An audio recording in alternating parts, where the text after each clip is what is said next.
동사장, 이사장, 네. 그다음에 종직리, 네. 총경리, 법정 대표, 뭐 좀 뭔가 이렇게 명칭이 되게 많거든요.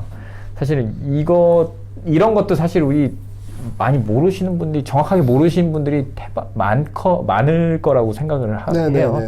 이들을 요 개념을 좀 엄밀하게 좀 구별을 좀 한번 해주신다면, 그리고 또 우리 기업이 이 중국 기업과 합작할 경우에는 어떻게 이 부분을 우리가 맡고 하는 게 중요한 건지, 뭐 이런 것도 한번 좀 설명 좀 부탁드리겠습니다. 글쎄요, 이게 좀 되게 헷갈리는 개념이에요. 네. 예전에는 이 세 개가 전부 다 1인이었거든요. 그래서 헷갈릴 이유가 없었는데, 회사법이 개정되면서 어떻게 되냐면, 뭐 동사장, 총경리, 법정 대표는 각자 분리해서 할 수도 있고, 뭐 동사장이 할 수도 있다, 뭐 이런 식으로 좀 편하게, 그러니까 회사의 의견을 따르도록 돼서 개정이 됐기 때문에 요 세 개가 좀 헷갈리는데요. 여기 하나 빠진 개념이 하나 있는 게, 이게 집행동사라는 게 있습니다. 네, 네. 1인 동사인데요. 네. 그러니까 동사회를 구성하지 않을 경우에는 1인 동사가 있습니다. 1인 동사가 사실상 동사장, 법정대표, 총경리를 겸임하죠. 집행동사의 경우에 네네. 1인. 그러니까 소규모 회사, 특히 독자법인 같은 경우에는 굳이 우리 같은 회사니까 이사회 동사에 만들 필요 없다. 그래서 1인 동사로 다 이제 가늠하는 경우들이 있거든요. 네네. 그래서 그 개정이 있고, 그래서 독자법인 같은 경우에는 1인 집행동사를 두는 경우가 있고, 그 외에 합자법인 같은 경우는 당연히 이사회 동사회를 만들 거고요. 네. 그 이사회에 선출한 의장, 그러니까 저는 뭐 이사회 의장이 정확한 개념인지는 모르겠지만, 이사회, 그러니까 동사회에 선출한 장을 동사장이라고 하는 거고, 그렇죠. 보통은 그러니까 주주가 이사를 파견했기 때문에, 임명하기 때문에, 그러니까 대표 주주가 혹은 가장 지분을 많이 갖고 계신 대주주가 동사장을 한다. 뭐 이게 좀 암묵적인 것 같아요. 네. 어딜 가도 동사장이 좀 높으신 것 같더라고요. 그리고 이 동사회가 다시 총경리를 뽑는 거죠. 임면하죠. 그러니까 임명하기도 하고 면직하기도 하고 해임하기도 하고. 그러니까 총경리는 그러니까 일상적인 경영, 그러니까 회사 경영에 대한 일상적인 경영을 총괄하는 게 총경리고. 우리 CEO. 그렇죠. 그리고 동사장은 동사회를 총괄하는, 그러니까 회의를 개회하고 사회를 보고 방향을 설정하고 뭐 이런 역할을 하죠. 근데 표결권은 동일하게 1인 1표입니다. 네. 그래서 큰 의미는 없을 것 같고요. 그럼 여기서 다른 개념이 법정대표예요. 법정대표는 이게 그 등기사항이에요. 동사장하고 총경리는 법적으로 등기할 필요는 없어요. 근데 법정대표는 등기사항으로 돼 있고요. 그러니까 정관에 이 회사의 우리가 흔히 뭐 법인대표라고 하는데, 네. 회사에 우리가 영업주주라고 혹시 아시죠? 네, 사업자인증에 그렇죠. 나오는 영업주주. 대표인이 법정대표입니다. 네. 그리고 법정대표는 동사장과 총경리와 달리 본인의 법정대표 인감이라는 게 있습니다. 그러니까 이제 우리가 지금 인감증명을 할 수 있는, 그래서 회사를 대표하는 인장을 갖고 있습니다.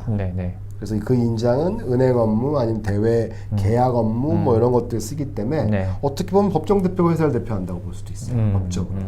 그러면 동사장, 총경리가 아닌 사람도 법정대표가 될 수 있나요? 네, 그럴 수 있습니다. 아, 그렇구나. 네. 옛날에는 뭐 동사장이 겸임한다 이렇게 돼 있었는데 그 규정이 좀 풀렸어요. 그렇군요. 그래서 이 세 명을 반드시 다른 사람으로 해야 되는지, 혹은 한 사람이 세 개를 다 해도 되는지, 이런 질문들이 많은데요.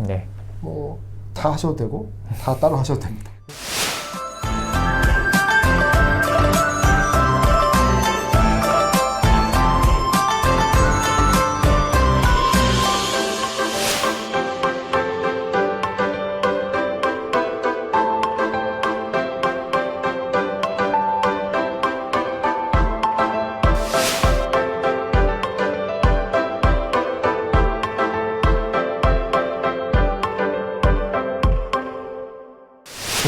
우리 기업이 네. 중국 기업하고 합작을 할 경우에 그럴 때는 어떻게 이 부분들을 우리가 뭐 예를 들어 동사장을 우리가 해야 된다. 예를 들어 총경리를 우리가 해야 된다. 뭐 이런 것들이 있을까요? 우리 유리하게 하기 위해서. 뭐 일단은 반드시 우리가 일단 어느 정도 이제 협상력이 있는 상태라야겠죠. 그런 구조가 생기려 그러면. 그래서 보통들은 동사장을 좀 많이 원하세요. 상징적으로. 왜냐하면 총경리는 현장에서 직접 일을 하시는 분이잖아요. 그렇죠. 근데 우리가 한국인이 중국에 와서 총괄을 하기는 좀 어렵다라고 생각을 하시고, 법정 대표는 이건 실사례입니다. 그냥 법적인 네. 얘기가 아니라 네. 법정 대표는 왠지 의무가 많을 것 같은 법적인 어떤 의무 책임이 많을 것 같은 회사가 문제가 생기면 법정 대표에 소출할 것 같은 이런 느낌을 갖고 있기 때문에 법정 대표는 또 안 하시려고 그러세요. 근데 그것도 맞는 게 우리가 중국에 법인을 하나 만들었는데 외국 사람이 거기에 법정 대표돼 있으면 모든 연락이라든지 모든 문제를 법정 대표한테 갈 거 아니에요. 네. 그러니까 그거에 대해서 어떤 유효성이라든지 아니면 책임감 때문에 보통 한국 분들은 동사장을 원하죠. 그리고 이 세 개는 아까 말씀드렸다시피 전제가 우리가 협상권이 클 때, 과반을 갖고 있을 때 선택할 수 있는 거고요. 그게 아니라 그러면 통상적으로는 뭐 동사장, 그러니까 그게 아니라 아주 현실적인 분들은 이렇게 하세요. 법정 대표 총경리는 네가 다 갖고, 동사장은 내가 갖고, 3년 후에 네가 동사장하고 내가 부동사장하고, 뭐 이런 식의 구조를 짜시기도 하세요. 그렇구나.